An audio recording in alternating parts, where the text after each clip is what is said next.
Hello, my dear students. My name is Shakti and I am an English lecturer since last 20 years. And today we will give a summary of the poetry Aunt Jennifer's Tigers from the book Flamingo, poetry number 6. If you are new on our channel and if you like the video, subscribe the channel and press the bell icon so that you can get the notifications of our videos firstly. So here is a brief introduction of the poetess has been given. Let's go through it. तो Adrian rich का जन्म 1929 को Baltimore Maryland USA के अंदर हुआ था। तो she is widely known for her involvement in contemporary women's movement as a poet and theorist. तो इन्होंने जो है 19 वॉल्यूम्स पब्लिश करवाई है पोइट्री की, 3 कलेक्शन एसेज के और अदर राइटिंग्स के। तो इनकी हर एक राइटिंग वर्क में एक स्ट्रॉन्ग थीम चलती है रेसिज्म और मिलिट्रिज्म के अगेंस्ट में। और इस पोइट्री के अंदर आंट जेनिफर्स टाइगर्स, इस पोइट्री के अंदर एड्रियन रिच डिफाइन करती है शादीशुदा महिला के जीवन में जो परेशानियां होती हैं उनको। तो पहला स्टैंजा है, aunt Jennifer's tigers prance across a screen bright topaz intelligence of a world of green, they do not fear the man beneath the tree, they pace in sleek chivalric certainty।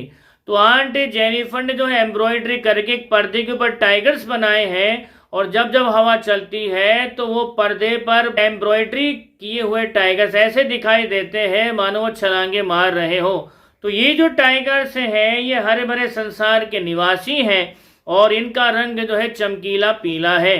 तो यहाँ हरा भरा संसार define कर रहा है prosperity को और चमकीला और पीला रंग यहाँ डिफाइन कर रहा है पॉजिटिविटी को। टोपाज की तरह चमकीला पीला, टोपाज जो है एक हार्ड सब्सटेंस होता है, एक हार्ड पत्थर होता है, जेम होता है, और यहाँ पर टोपाज डिफाइन कर रहा है आंट जेनिफर के कैरेक्टर की, यूँ कहिए वुमेन फोक के कैरेक्टरिस्टिक क्वालिटी का, जो डिफाइन करती है कि हर औरत अपने आप में पॉजिटिविटी से भरी हुई होती है लेकिन एट द सेम टाइम वो बहुत मजबूत भी होती है। तो जहां औरत को आज़ादी होती है एक टाइगर की तरह, उस घर में जो है पॉजिटिविटी का सोर्स होता है और वो घर जो है प्रॉस्पेरिटी से भरा हुआ होता है और वो घर नहीं धरती पर स्वर्ग के बराबर होता है।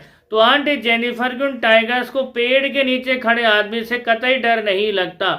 अब यहाँ पर पेड़ डिफाइन कर रहा है उस घर को जहाँ पर वुमेन फोक रहती है और पेड़ के नीचे खड़ा आदमी डिफाइन कर रहा है उस घर के उस मालिक को जिस पर जो है घर के सारे सदस्यों की जिम्मेदारी तो है लेकिन सारे सदस्यों को उसके कोड और कंडक्ट से चलना पड़ता है, चाहे वो पिता हो, चाहे पति हो, चाहे कोई और। तो वो जो है पेड़ के नीचे खड़े आदमी से बिल्कुल भी नहीं डरते हैं आंट जेनिफर के टाइगर्स। वो बड़ी भव्यता के साथ में, शौर्यपूर्ण के साथ में और बड़े ही आत्मविश्वास के सामने उसके सामने चलते हैं। तो यहाँ पर वुमेन फोक सीधा सीधा रिक्वायर कर रही है, डिमांड कर रही है उस सम्मान की, उस पर्टिकुलर आज़ादी की जो एक तरह से वुमेन फोक को दी जानी चाहिए। जब वो आज़ादी, वो सम्मान, वो रेस्पेक्ट दिया जाता है किसी औरत को। याद रखिए यहाँ पर टाइगर डिफाइन कर रहा है ब्यूटी को, माइट को, पावर को और निडरता को, और ये सारे के सारे गुण और खूबियां एक औरत के अंदर कूट कूट करके भरे हुए होते हैं। तो आप औरत को जरा सा उसके हिस्से का खुला आसमान दीजिए, फिर देखिए आपका घर कैसे स्वर्ग बना देती है वो औरत, चाहे वो बेटी हो, चाहे वो भाभी हो, चाहे बहू हो, या किसी भी रूप में वो औरत हो, वो आपके घर को स्वर्ग बना देगी अगर आप उसे उसकी रिक्वायर्ड फ्रीडम स्पेस या उसके हिस्से का आसमान अगर दे देते हैं तो। लेकिन यहाँ अगले स्टैंजा के अंदर शादीशुदा जीवन के अंदर जो परेशानियां है वो बहुत ही बखूबी डिफाइन करी है एड्रियन रिच ने। तो Aunt Jennifer's fingers fluttering through her wool find even the ivory needle hard to pull, the massive weight of uncle's wedding band sits heavily upon Aunt Jennifer's hand. तो Aunt Jennifer की उंगलियां कांप उठती हैं जैसे ही वो अपने पति को देखती हैं और उनसे जो है हाथीदांत की बनी वो सलाइयां, वो सुई उस कोमल ऊन के पार भी नहीं जा पाती जिस ऊन की कोमलता की तो आप जो है मिसाल दे सकते हो। तो आखिर इस हद तक आंट जेनिफर की कंडीशन बनी कैसे? तो आंट जेनिफर की शादीशुदा जिंदगी जिंदा नरक से कम नहीं है। उनके पति ने उनको इस हद तक टॉर्चर किया है मेंटली और फिजिकली कि जब जो पति को देखती हैं तो उनके हाथ पैर कांपने लगते हैं। भगवान जाने आज कब कहाँ कौन सी बात पर उसको पीट देंगे या उसकी इंसल्ट करेंगे, उसको टॉर्चर करेंगे। तो ये लंबे समय तक चला। तो लंबे समय तक इस टॉर्चर के चलने की वजह से आंट जेनिफर की मेंटल स्टेट बहुत ज़्यादा खराब है और फिजिकली बहुत ज़्यादा वीक हो चुकी हैं। तो जैसे ही वो अपने पति को देखती हैं तो वो हाथी दांत की बनी वो सलाइयाँ जिनसे वो कुछ बुन रही है स्वेटर वगैरह, तो वो हाथी दांत की सलाइयाँ उनके पार भी नहीं जा पाती और उनके हाथ कांपने लगते हैं, क्योंकि अंकल की शादी का वो बैंड, शादी का वो बंधन जो शुभता का सूचक है, जो है डिवाइन एक तरह की वैल्यू रखता है शादी के अंदर, लेकिन वही शुभता का सूचक वो वेडिंग बैंड जो है आंट जेनिफर की जिंदगी में एक ऐसा फांसी का फंदा बना हुआ है जिसके अंदर घुट घुट करके आंट जेनिफर की हर एक सांस खत्म हो रही है और वो छटपटा रही हैं, कसमसा रही हैं। तो वो शादी का बंधन बहुत भारी महसूस हो रहा है आंट जेनिफर को, और उस शादी के बंधन के नीचे दब करके आंट जेनिफर की इच्छाएं, उनकी भावनाएं, उनके वो सारे के सारे सपने वो जो है एक एक करके दम तोड़ चुके हैं, और जो रहे सहे हैं वो भी दम तोड़ रहे हैं। तो when auntie is dead, her terrified hands will lie still ringed with ordeals she was mastered by. The tigers in the panel that she made will go on prancing, proud and unafraid.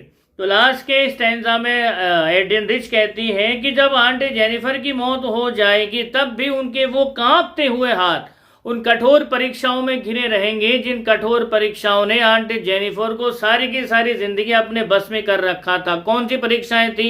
एक बहू के रूप में, एक देवरानी के रूप में, एक जेठानी के रूप में, भाभी के रूप में। तो बहुत सारी ऐसी जिम्मेदारियां शादीशुदा महिला के जीवन में आ जाती हैं। लेटर टाइम्स वो किसी वे में दादी भी बनती है, नानी भी बनती है। तो बहुत सारी जिम्मेदारियां आ जाती हैं और हर एक जिम्मेदारी को प्रिसाइज और पिन पॉइंट प्रिसीजन के साथ में उसे निभाना ही पड़ता है।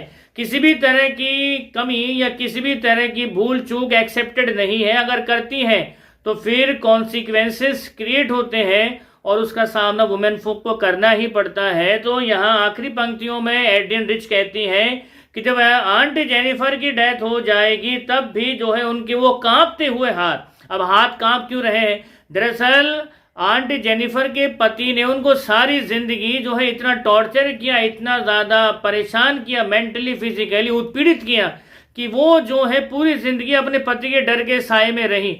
तो एक तरह की कड़वी याद उनके दिल में बसी। अब शरीर तो खत्म हो जाएगा उनका, लेकिन वो पेन, वो डर, वो घबराहट थोड़ी खत्म होगी। शरीर तो मर गया लेकिन वो पेन, दर्द तो रह ही गया है ना। तो यहाँ पर डिफाइन कर रहा है स्टैंजा कि जब आंटी जेनिफर की डेथ हो जाएगी तब भी उनको कांपते हुए हाथ उन कठोर और कठिन परीक्षाओं में घिरे रहेंगे, जिन कठोर और कठिन परीक्षाओं ने आंट जेनिफर को जो है अपनी सारी की सारी जिंदगी अपने बस में कर रखा था।